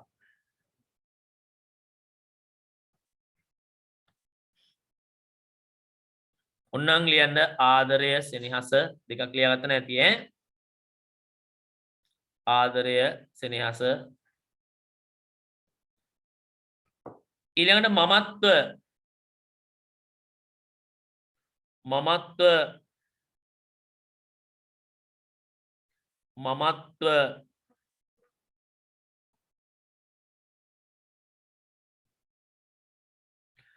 මමත්ව කියලා පොඩි දි කැලක් ගාලා ලියන්න පිළිගැනීම මමත්ව කියලා පුතාලා පොඩි දි කැලක් ගාලා ලියන්න පිළිගැනීම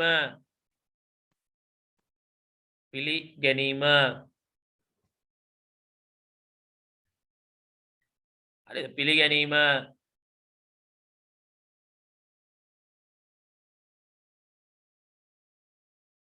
ඊළඟ ආත්ම පරිපූර්ණ ඊළඟ ආත්ම පරිපූර්ණ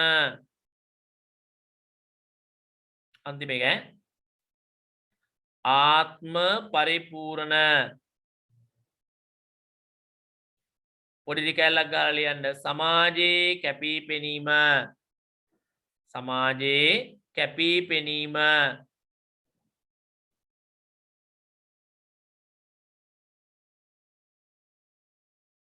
සමාජයේ කැපී පෙනීම හරි එහෙනම් වැඩ ඔක්කොම නවත්තලා හොඳ පුතාලා වගේ එකපාරක් බලන්න මේ ඒබ්‍රහම් මැස්ලෝ එහෙම නැත්නම් මාස්ලෝ කියන මනෝවිද්‍යාඥයා ඉදිරිපත් කරපු අවශ්‍යතා දූරාවලි න්‍යායේ පියවරයන් ටික එකපාරක් බලන්න ටක් ගා ඉක්මන් කළා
right එනම් බොහොම පැහැදිලි මොකක්ද අපි කතා කළේ මේ මාස්ලෝ එහෙම නැත්නම් මැස්ලෝ කියන මනෝවිද්‍යාඥයා ඉදිරිපත් කරපු අවශ්‍යතා දූරාවලිය ඒක ඇවිල්ලා අපි දන්නවා ඉස්සෙල්ලාම මොකද්ද පුතේ භෞතික අවශ්‍යතා ඊළඟට ආරක්ෂාව ඊළඟ සමාජීය ඊළඟ මමත්ව ඊට පස්සේ ආත්ම පරිපූර්ණ හරි ඊට පස්සේ මෙහෙම දෙයක් තියෙනවා පුතේ දැන් අපි නම් දෙකක් කතා කළා ඒබ්‍රහම් මැස්ලෝ සහ පීටර් කොට්ලර් පිළිබඳව පුතා මේ මෙහෙම දෙයක් තියෙනවා මේ පුද්ගලයෙකුට අවශ්‍යතා සපුරා ගන්න පුළුවන් මාර්ග කිහිපයක් තියෙනවා පුද්ගලයෙක්ට අවශ්‍යතා සපුරා ගන්න තියෙන මාර්ග කිහිපයක් තියෙනවා එකක් අපිට අපේ අවශ්‍යතා සපුරා ගන්න පුළුවන් මේ ස්වයං නිෂ්පාදනය තුළ. ඒ කියන්නේ මට ඕන දේ මට නිෂ්පාදනය කරගෙන මට මගේ අවශ්‍යතා සපුරා ගන්න පුළුවන්.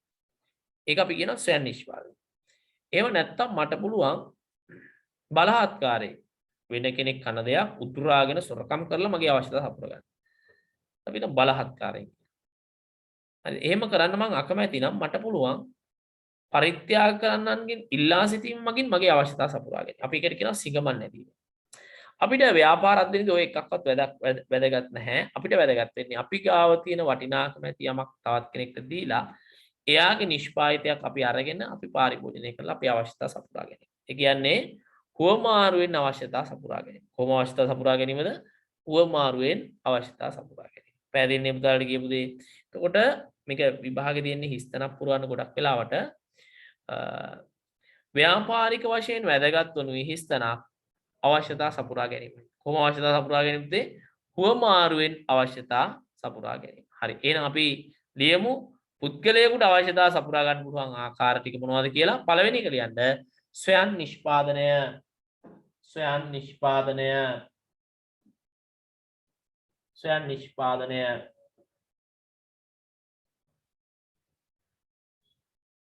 ස්වයං නිෂ්පාදනය.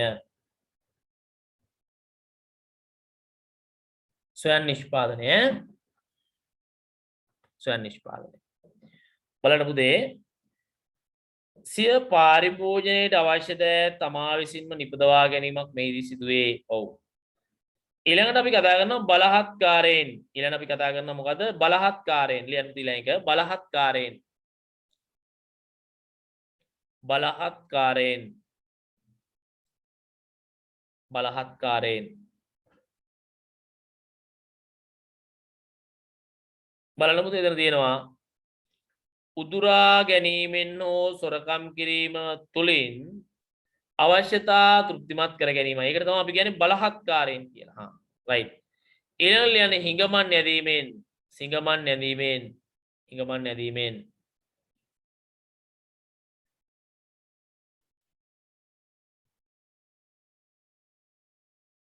බලන්න පරිත්‍යාග කරන්නන්ගෙන් ඉල්ලා සිටීම මගින් අවශ්‍යතා සපුරා ගැනීමයි. ඔව්.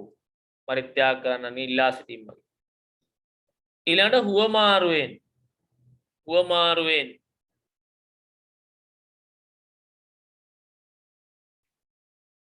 හුවමාරුවෙන්. right.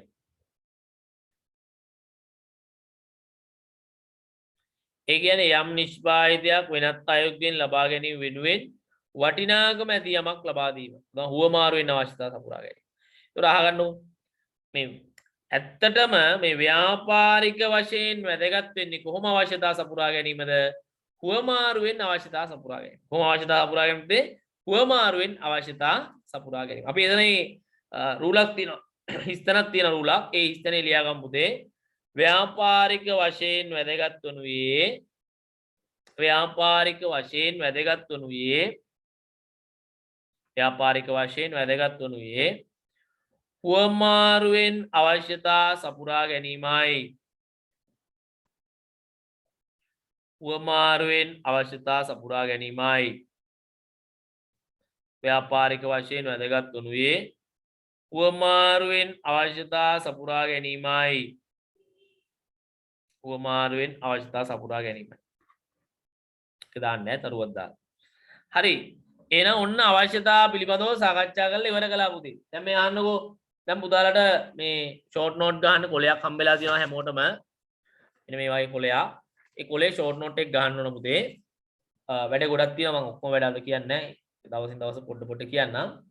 මේ කොලේ අරගෙන ඉවරලා මෙහෙමයි කොලේ ගත්තා නම් මේක දෙකොටසකට බෙදලා තියෙනවා. මේ පැත්ත එක් කොටසක්, මේ පැත්ත තව කොටසක්. ඒක ඔයා අද පාඩම ව්‍යාපාර පදන මහා පරිසරයේ මේක තමයි ප්‍රධාන පාඩම. ඔයා මේකේ ෂෝට් නෝට් එක පිළිවෙලට හදන්න ඕන. ඔයා මොකද්ද කරන්න ඕන පුතේ මේකේ ෂෝට් නෝට් එක පිළිවෙලට හදන්න ඕන. එහෙනම් ඉස්සෙල්ලාම ඔයා මොකද්ද ලියන්නේ? ව්‍යාපාරයක් යනු. ලියනවා. මොකද යනු විතරක්ද ව්‍යාපාරයක් යනු. මොකද්ද ව්‍යාපාරයක් කියන්නේ? අවශ්‍යතා හා වුමනා තෘප්තිමත් කිරීම සඳහා ක්‍රියාත්මක වන්නා වූ ඕනෑම ආර්ථික කටයුතු. ඊළඟට ලාභ අරමුණින් තොරව පවත්වන ව්‍යාපාර පවත්වාගෙන යන්නේ කොහොමද? ඒක විතරයි අවශ්‍ය. ෂෝට් නෝට් එකට මේ හැමදේම ගන්න නැහැ. ඒතර විදේශ ආධාර රජයේ වෙන් කිරීම අන්න ඒ ටික ලියනවා. කමක් දාලා ලියනවා. ඊළඟට අපි දානවා ව්‍යාපාර කටයුතු. එහෙනම් දෙකයි. පැහැදිලි කිරීම එකක්වත් කරන්නේ නැහැ. මොකද උදේ අවශ්‍යතා හා වුමනා උත්මත් කිරීම සම්පත් වලට වටිනාකමක් එකතු වෙනවා. අවශ්‍යතා වුමනා උත්මත් කිරීම ඒ වගේ සම්පත් වලට වටිනාකමක් එකතු වෙනවා. ඊළඟට තමයි දාන්නේ මොකද උදේ අරමුණු. අරමුණු දානකොට ක්‍රමාද්දා අරමුණු ටික ලියයි. හතරක් වෙනවා. ඉක්ුණුම් වැඩි කිරීම වෙළඳපොළ කොටස වැඩි කිරීම මේ කියන කතාව. ඊළඟට දානවා මොකද උදේ දාන්නේ? ඊළඟට දානවා මේ අපේ හර සංකල්ප කියලා මාතෘකා දාලා ඒවයි එහෙම අවශ්‍ය නැහැ. හරස වුණා හර සංකල්ප කියලා පොඩියට එකක් දාලා පළවෙනි එක අවශ්‍යතාව. එහෙනම් ලියනවා අපි පාඩම් කරපු එක. ජීවත් වීම සඳහා අනිවාර්යෙන් සපුරාගත කායික හා මානසික තත්ත්ව. පිල්ප් කොටලා එක අවශ්‍ය නැහැ. ඊට පස්සේ මූලික අවශ්‍යතා හතරක් අවශ්‍ය නැහැ. ඔන්නම් ලියා ගන්න. ඊට පස්සේ අවශ්‍යතා දූරාවලි න්‍යාය කියලා වරහන් ඇතුළේ දානවා ඒබ්‍රම් මාස්ලෝ ත්‍රිකෝණ අනම්මනම් මොකුත් අදින්නේ නැහැ ෂෝට් නෝට් එකේ. කරන්නේ ඉස්ලාම් භෞතික අවශ්‍යතා ආරක්ෂාව කොහොමද ලියන්නේ? සමාජීය එයම මමත්ව ආත්ම පරිපූර්ණ. කොහොම ලියන්නේ? එමයි ෂෝට් නෝට් එක හදන්නේ. දැන් ඊළඟ දවසේ පන්තියට සම්බන්ධ වෙනකොට අනිවාර්යෙන් පුතේ මේ ෂෝට් නෝට් එක හදන් එන්න. මම ෂෝට් නෝට් වලට වෙනම පොත් ඉස්සරහා දෙනවා. හැබැයි දැම්ම දෙන්නේ නැහැ. ඒකට හේතුව ඔයා මේ ෂෝට් නෝට් එක ගහන එකෙන් තමයි ඔයා පාඩම් කරනවද නැද්ද කියන එක පුතේ තීරණය වෙන්නේ. ඔයා ෂෝට් නෝට් එක හැමදාම හදනවා නම් ඒ කියන්නේ ඔයා පාඩම් කරනවා. පාඩම් කරමින් යනවා. උඩ අමතක වෙන දේවල් ටක් ගාලා ඔයාලට ෂෝට් නෝට් එක හරහා ආවරණය කර ගැනීමේ හැකියාව තියෙනවා. මතක් කර ගැනීමේ හැකියාව තියෙනවා. හරිද? ඒක අනිවාර්යයෙන්ම කරන්න ඕනේ. මොකද මේක උසස් පෙළ. ගොඩාක් පාඩම් කරන්න තියෙන කරුණු ප්‍රමාණයක් තියෙන කොටසක්. හරිද? රයිට්. ඊළඟට අපි කතා කරනවා මේ ඊළඟ හර සංකල්පය. දැන් අපි පළවෙනි හර සංකල්පය කතා කරලා ඉවර කළා පුතේ. දෙවෙනි හර සංකල්පය ඇවිල්ලා මොකක්ද? වමනා. මොකක්ද දෙවෙනි හර සංකල්පය පුතේ? වමනා. අපි කතා කරමු මොකද්ද මේ වමනා කියලා කියන්නේ? වමනා කියලා කියන්නේ මේකනේ. මේ අවශ්‍යතා සපුරා ගන්න විවිධ ආකාර තියෙනවා. අවශ්‍යතා. ආහාර කියන අවශ්‍යතාවයට කෙනෙක් බත් කන්න පුළුවන්, තවත් කෙනෙක් පාන් කන්න පුළුවන්, තවත් කෙනෙක් පිට්ටු කන්න පුළුවන්, තවත් කෙනෙක් රොටි කන්න පුළුවන්, තවත් කෙනෙක් පීසා කන්න පුළුවන්. එහෙනම් පැහැදිලිනේ. අවශ්‍යතා තෘප්තිමත් කර ගන්න ලබන විවිධ ආකාරයන්, විවිධ ස්වරූපයන් අපි කියනවා මොනවා කියලාද පුතේ කියන්නේ? උවමනා කියලා. හා ලියා ගන්න ලස්සන කතාව එහෙනම්.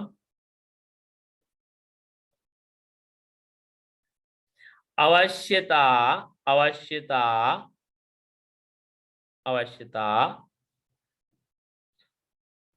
තෘප්තිමත් කරගනු ලබන විවිධ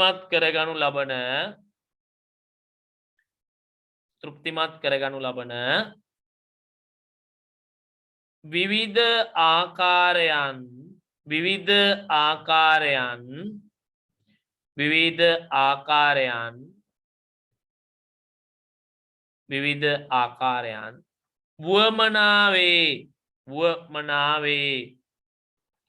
අවශ්‍යතා තෘප්තිමත් කරගනු ලබන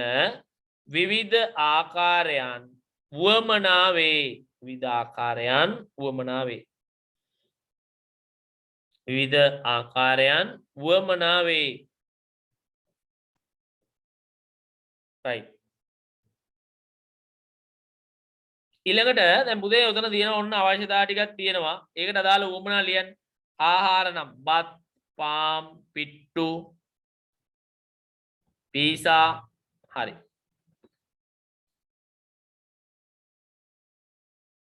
ඊළඟට පුතාලා ඇඳුම් කැමති ඇඳුම් ටිකක් ෂර්ට්, ටී-ෂර්ට්, කලිසම් හරි කැමති ටිකක් ලියන්න. සාරි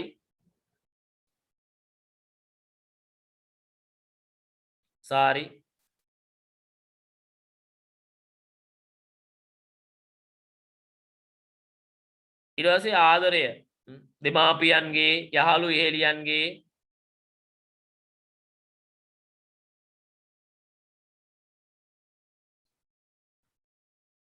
එහෙලියන්ගේ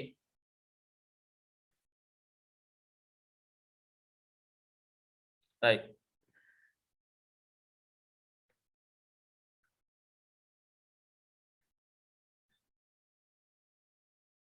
ඊළඟට ඒක තව පැහැදිලි ඈ.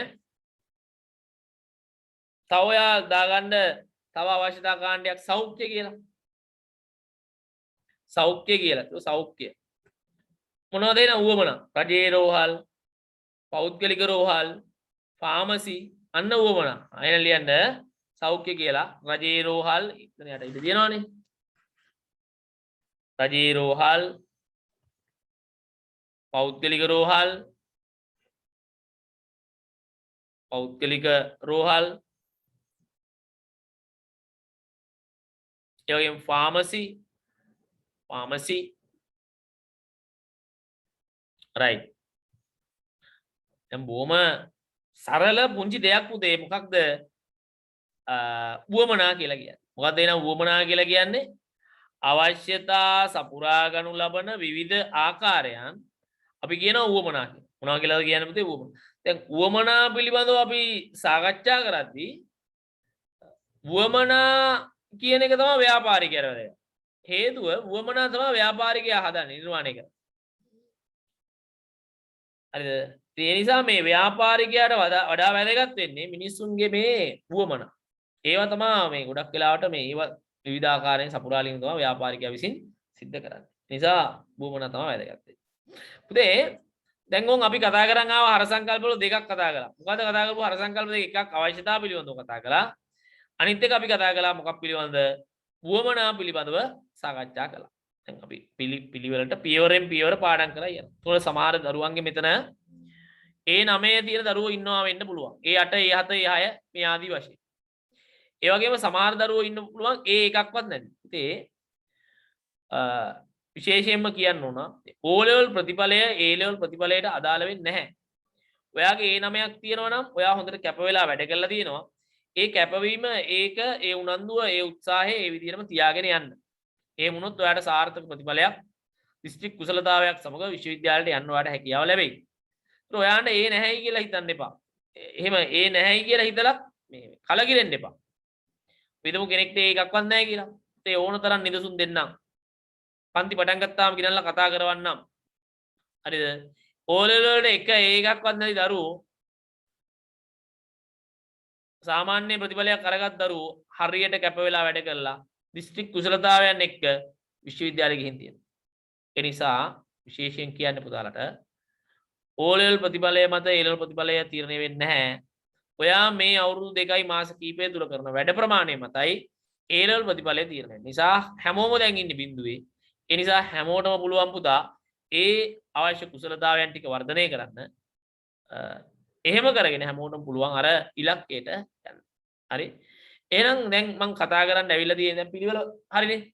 ඉස්ලාම් ව්‍යාපාරයක් කියන්නේ මොකද්ද? ඊට පස්සේ ව්‍යාපාරයක කටයුතු ව්‍යාපාර වල අරමුණු හර සංකල්ප. හර සංකල්ප වල අවශ්‍යතාව ගැන කතා කළා. ඊට පස්සේ දැන් උවමනා ගැනත් කතා කළා.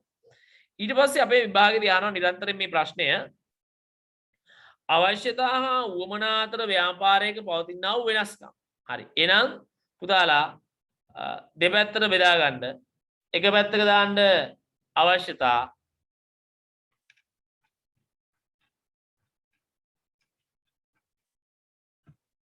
එක පැත්තක දාන්න අවශ්‍යතා අනිත් පැත්තේ දාන්න පුතේ උවමනා. එක පැත්තක දාන්න අවශ්‍යතා අනිත් පැත්තේ දාන්න උවමනා.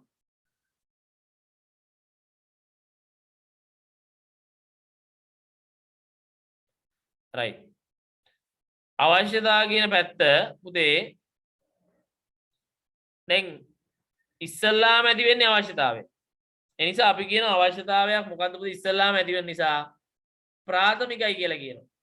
අවශ්‍යතාවය ඇති වුණාට පස්සේ තමයි අපි ආහාර කියන අවශ්‍යතාවය ආවට පස්සේ තමයි අපි කන්නේ මොනවද බද්ද පාන්ද පිට්ටුද පීසද රොටිද කියන එක තීරණය කරන්නේ. අපි කියනවා ඒ නිසා උවමනාවක් දීතිකයි කියලා කියනවා. හරි එහෙනම් ලියන්න පුතේ අවශ්‍යතා එක පැත්තක අනිත් පැත්තේ උවමනා. අවශ්‍යතා පැත්ත ලියන්න ප්‍රාථමිකයි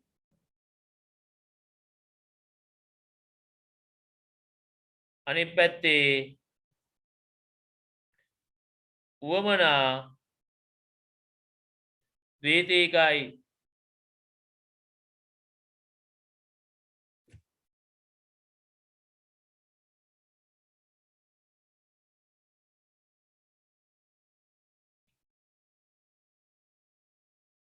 right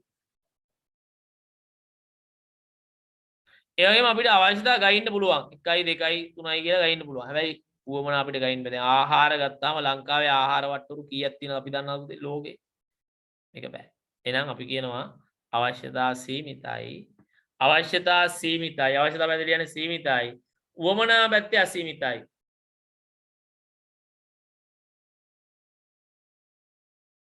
සීමිතයි අසීමිතයි.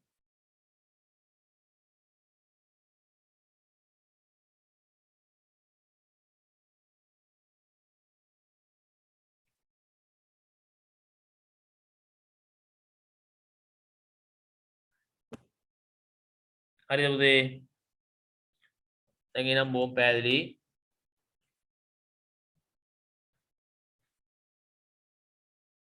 එහෙනම් දෙකක් කිව්වනේ. මොකද කිව්වේ? ප්‍රාථමිකයි ද්විතීයිකයි සීමිතයි අසීමිතයි. අසීමිතයි ඒ නිසා තෝරා ගැනීමක් කරන්න වෙනවා. කියනවා සංකීර්ණයි කියලා.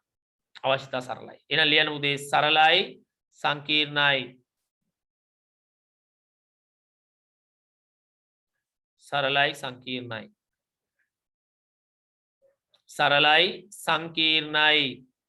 සරලයි සංකීර්ණයි. හරිද? පුතේ දැන් මේ අවශ්‍යතාවය ගැන කතා කරද්දී මටත් බඩගින්න එනවා ඔයාටත් බඩගින්න එනවා මේ ලෝකේ ඉන්න හැම මිනිහටම බඩගින්න කියන එනවා උසගින්න. කියන්නේ අවශ්‍යතාවය කියන එක පුද්ගලයාගෙන් පුද්ගලයාට ප්‍රදේශයෙන් ප්‍රදේශයෙන් රටින් රටට වෙනස් වෙනවද වෙනස් වෙන්නේ නැහැ. ඒ නිසා අපි කියනවා අවශ්‍යතාව කියන එක පොදු සංකල්පයක් කියලා කියනවා. පොදුයි. ඒ කියන්නේ පුද්ගලයාගෙන් පුද්ගලයාට ප්‍රදේශයෙන් ප්‍රදේශයෙන් රටින් රටට වෙනස් වෙන්නේ නැහැ. හැබැයි උවමනාව එහෙම නෙමෙයි පුතා. ඒක පුද්ගලයාගෙන් පුද්ගලයාට ප්‍රදේශයෙන් ප්‍රදේශයෙන් රටින් රටට වෙනස් වෙනවා. කාලගුණය දේශගුණය මත අපි අඳින ඇඳුම් වෙනස් වෙනවා. වයස අනුව මේක වෙනස් වෙනවා. හරිද? ජාති අනුව මේක වෙනස් වෙනවා. ආගම් අනුව මේක වෙනස් වෙනවා. උවමනාව කියන එක. හරි. එහෙනම් අපි ලියාගමු මේ කතාව. අවශ්‍යතාව පැත්තේ ලියන්න පොදුයි. එතන පොඩ්ඩක් ඉස්සරහට කරලා වරහන් ඇතුලේ ලියමු. ඊළඟ රුල්ලත් ගම්මු.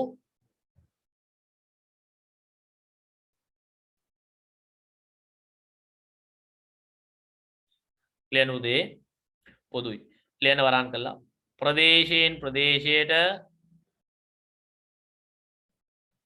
ප්‍රදේශයෙන් ප්‍රදේශයට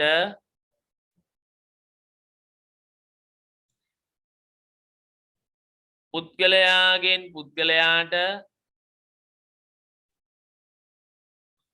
රටින් රටට වෙනස් නොවේ.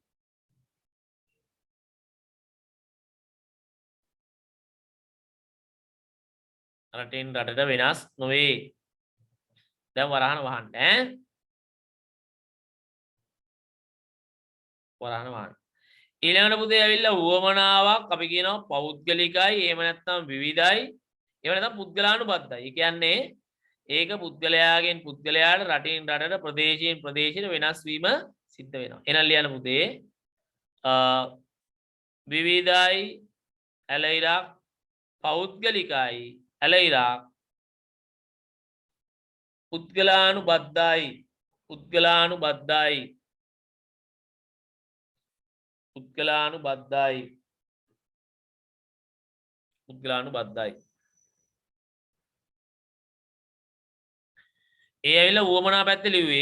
ඒ ඇවිල්ලා උවමනා පැත්තේ ලිව්වේ.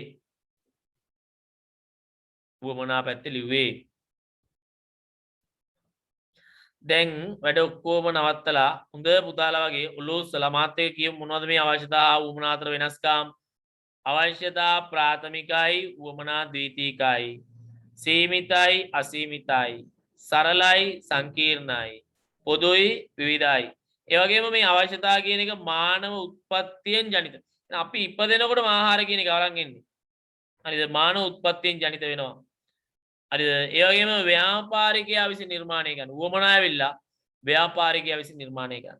දැන් පොඩි ළමයෙක් ඉපදිලා ආහාර අවශ්‍ය වෙලා අඬනවා. පොඩි කාලේ. ඒ බඩගිනි වෙලා නේ කියන්නේ අවශ්‍යතාවය උත්පත්තිම නම් ආවේ. එයා කියන්නේ මට ඇන්කර් 1+ දෙන්න නම් ඒවා කියනවද? ඒවා කියන්නේ නැහැ. එයාට වචනයක්වත් කියව ගන්න බෑ.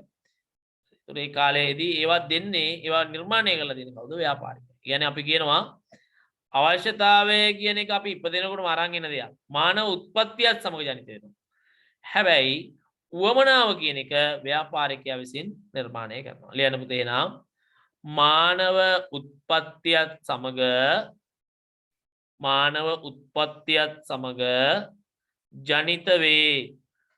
ජනිත වේ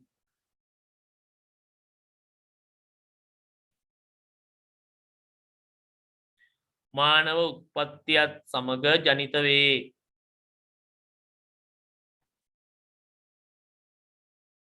අනිත් පැත්ත ව්‍යාපාරිකයින් විසින්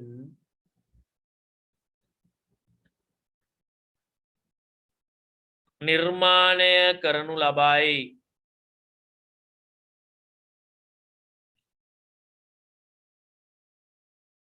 නිර්මාණය කරනු ලබයි. ව්‍යාපාරිකයෝ නිර්මාණය කරනවා. පුතේ හරි නේද? දැන් එතකොට මේ බලන්න ප්‍රාථමිකයි ද්විතීයිකයි සීමිතයි අසීමිතයි සරලයි සංකීර්ණයි පොදුයි විවිධයි.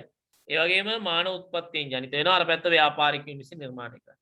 ඒ වගේම පුතේ අවශ්‍යතාවයක් කියන එක අපිට සමාජ බලවේගයකට වෙනස් කරන්න බෑ. වුවමනාවක් පුළුවන්. දැන් උදාහරණයක් විදිහට උදාහරණයක් කිව්වොත් අපි ආහාර කියන අවශ්‍යතාවය වෙනුවෙන් භාවිතා කරන වුවමනාවක් විදිහට මස්. අපි හිතමු හරක් මස් කියලා. සමාජ බලවේගයක් හදාගෙන රටේ හරක් මරණ එක තහනම් කරනවා. නතර කරනවා. හරි. එතකොට දැන් හරක් මස් කියලා කියන්නේ වුවමනාවක්. හරක් මස් කියන වුවමනාව සමාජයෙන් නැති වෙලා යනවා සමාජ බලවේගයෙන්. ඒක වෙනස් වෙනවා.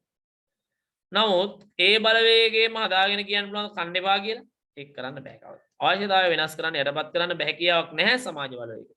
හැබැයි සමාජ බලවේගයකට හැකියාව තියෙනවා වුවමනාවක් වෙනස් කරන්න යටපත් කරන්න. හරි එහෙනම් ලියන්න පුතේ සමාජ බලවේග මත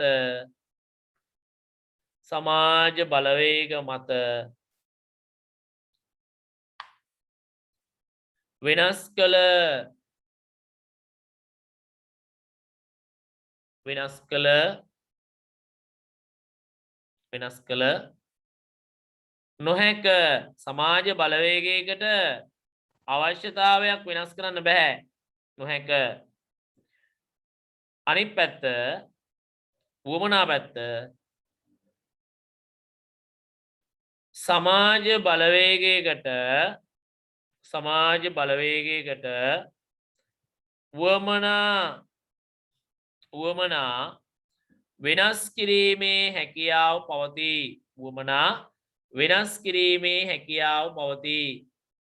වුවමනා වෙනස් කිරීමේ හැකියාව පවතී. හරි. වුවමනා වෙනස් කිරීමේ හැකියාව පවතී. තේරුණා නේද කියමු දේ? හරි.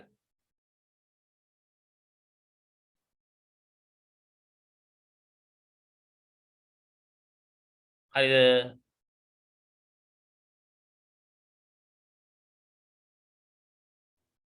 හරි.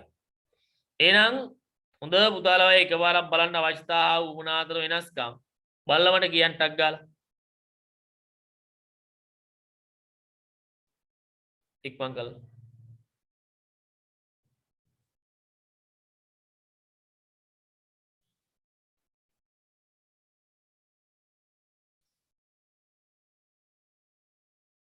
right. එහෙනම් අවශ්‍යතාව ප්‍රාථමිකයි වුවමනා ද්විතීයිකයි සීමිතයි අසීමිතයි සරලයි සංකීර්ණයි ඒ වගේම පොදුයි විවිධයි මානව උත්පත්තියෙන් ජනිත වෙනවා ව්‍යාපාරිකයන් නිර්මාණය කරන්නේ සමාජ බලවේග මත වෙනස් කරන්න අවශ්‍යතාවයක් බෑ වුවමනාවක් පුළුවන්. හරි. දැන් එතකොට ඒක ෂෝට් නෝට් එකට ගන්නේ අවශ්‍යතාව අනිවාර්යෙන් ගන්න අවශ්‍යතාව වුවමනා අතර වෙනස්කම් නැත්නම්. කියලා දුන්නනේ බුදාලා ෂෝට් නෝට් එක හදන විදිය. හරිද? අවශ්‍යතාව හා වුවමනා අතර වෙනස්කම් කියලා දාලා දෙපැත්තට බෙදාගෙන ලිව්වත් ප්‍රශ්නයක් නැහැ. එහෙම නැත්නම් ඔයාලට මෙහෙම ලියන්න පුළුවන්. ප්‍රාථමිකයි ඇලයිරක් ද්විතීයිකයි. කමාවක් දැම්මා. සීමිතයි ඇලයිරක් දැම්මා අසීමිතයි. මේ වචන අකුරු ඔක්කොම ලියවෙන්න ඕනේ නැහැ. සීමිතයි අයන්නයි සියන්නයි දැම්ම ඇති. ෂෝට් නෝට් එකනේ. සරලයි සංකීර්ණයි. කමාවක් දැම්මා. පොදුයි විවිධයි. අන්න එහෙමයි ලියයි. තරණේ පුතාලට කියපු දේ. රයිට්. එහෙනම් පුතේ අහගන්නකෝ. දැන් ඕන් අද කතා කළා අපි ව්‍යාපාරයක් කියන්නේ මොකද්ද අපේ මැප් එකට අනුව ප්‍රධාන කටයුතු මේකේ අරමුණු මොනවද මේ හර සංකල්පයන් වල සංකල්ප දෙකක් පිළිබඳව අපි සාකච්ඡා කළා මොනවද පුතේ කතා කරපු සංකල්ප දෙක එකක් අවශ්‍යතා අනිත් එක වුවමනා. එහෙනම් ඉස්සෙල්ලා අපි කතා කළා ව්‍යාපාරයක් කියන්නේ මොකක්ද කියලා. මිනිස් අවශ්‍යතා හා වුවමනා තෘප්තිමත් කිරීම සඳහා ක්‍රියාත්මක වන්නා වූ ඕනෑම ආර්ථික කටයුත්තක්. උදෙක් ලාභ අරමුණින් පමණක් ක්‍රියාත්මක කරනවා අපි ඒකට වාණිජ ව්‍යාපාර කියලා කියනවා. හරි ඊළඟට පුතේ අපි කතා කරලා ඇවිල්ලා මේ වාණිජ ව්‍යාපාර ගැන කතා කරලා ලාභ නොලැබීමේ අරමුණින් ක්‍රියාත්මක කරන ව්‍යාපාර තියෙනවා. ඒවා කොහොමද පවත්වන්නේ? රජයේ ප්‍රදානයන්ගෙන්, රජයේ වෙන්කිරීම, වාර්ෂික වෙන්කිරීම, විවිධ පාර්ශවයන්ගේ අනුග්‍රහයෙන්, විදේශ ආධාර වලින්, විවිධ ව්‍යාපෘතීන් වලින්, සමාජික මුදල් වලින්. ඒ ටික ෂෝට් නෝට් එකේ තියෙනවා. ව්‍යාපාරයක ප්‍රධාන කටයුතු දෙකයි. එකක් අවශ්‍යතා හා උවමනා උත්මත් කිරීමයි. අනිත් එක සම්පත් වල වටිනාකමක් එකතු කිරීමයි. ව්‍යාපාර අරමුණු ගණනාවක් තියෙනවා. මොනවද? වෙළඳ පොලේ රැඳී සිටීම, විකුණුම් වැඩි කරගන්න එක, ලාභ වැඩි කරගන්න එක, පාරිභෝගිකයා උත්මත් කරන එක.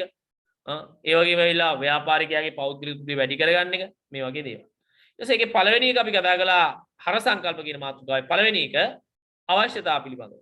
ජීවත් වීම සඳහා මිනිසකු විසින් අනිවාර්යයෙන් සපුරාගත යුතු කායික හා මානසික තත්ත්වයන්.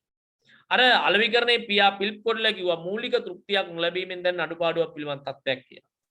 ඊට පස්සේ අපි කතා කළා ඒබ්‍රහම් මාස්ලෝ කියන මනෝවිද්‍යාඥයා කියනවා අවශ්‍යතා කියන්නේ දුරාවලිය. මේ දුරාවලියේ පියවරයන් තියෙනවා. මොනවද එහෙනම්? ඉස්ලාම් භෞතික අවශ්‍යතා, ආරක්ෂාව, සමාජීය, මමත්ව, ආත්ම පරිපූර්ණ. මිනිසෙක්ට අවශ්‍යතා සපුරා ගන්න පුළුවන් ක්‍රම කීපයක් තියෙනවා. ඒ අතුරින් හුවමාරු වෙන අවශ්‍යතා සපුරා ගැනීම තමයි වැදගත් වෙන්නේ. ඊට පස්සේ තමයි අපි කතා කළේ උවමනාවක් කියන්නේ මොකක්ද කියලා.